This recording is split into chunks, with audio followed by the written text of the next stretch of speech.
Hi, I'm Camille Parker from Camille'sDish.com, and today I'm going to show you how to make a bruschetta. So, a bruschetta is just a piece of bread that's been a little bit burnt. That's what bruschetta means. Bruscare is to burn, bruschetta a little bit burnt. So, here's how we're going to do that. We're going to take a nice thick piece of bread. This is a nice country loaf of bread. And I'm just going to drizzle it with a little bit of olive oil. And meanwhile, I have my pan going, and it has nothing in it, and it's on high heat, and that's exactly how we want it. So you want a really smoking hot pan, and you just want to smear a little bit of olive oil on your bread and toss it down in your pan. Now you hear it sizzling, that's exactly what we want. And we want it to stick, and we want it to smoke a little bit. This is also good to do outside on the grill, because if you have a very sensitive smoke detector, sometimes you can get into trouble this way. But you can see that it's already sticking. We want it to char a little bit on the outside. And I'm going to flip it over when it's ready. So I'm also going to just do the same thing, a little drizzle of olive oil on the back.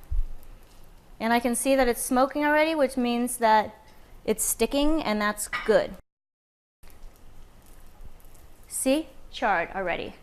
Give it just another little second, because that's exactly how I want it. Meanwhile, I'm going to slice a tomato. This is a very classic Roman bruschetta, just tomato, olive oil, and oregano. I think it's already ready to turn. It is. He's perfect. Flip him over. That's good. So classically, in Rome at least, the bruschette do not have garlic or basil in them. It's just olive oil, salt, and a little oregano. And so that's how we're going to do it here. But the great thing about bruschetta is that you can make them a bazillion different ways. So you can put whatever topping you want on it, and it's going to be delicious. You can do it with different cheeses and different meats. You could do mozzarella and prosciutto. You could do gorgonzola and speck and walnuts. You could do something with pureed white beans and broccoli rabe. There's a million different ways to do it, and they're just delicious, simple, quick, and a great way to start a meal. So I'm going to take a look at the other side of this guy. He's pretty good too. Just going to give him one more second in there. And then I'm going to take him off. Put him right here next to my tomatoes. And I'm simply going to lay the tomatoes onto the bread.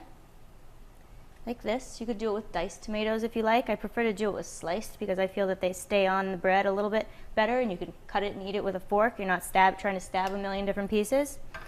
And then I'm going to give it a little drizzle of olive oil, because that's what Italians do, drizzle everything with olive oil. And a little sprinkle of salt. And some of my 92-year-old Sicilian grandfather's oregano. And that's going to be my bruschetta. I hope you enjoy this lesson on how to make bruschetta. I'm Camille Parker from Camille'sDish.com.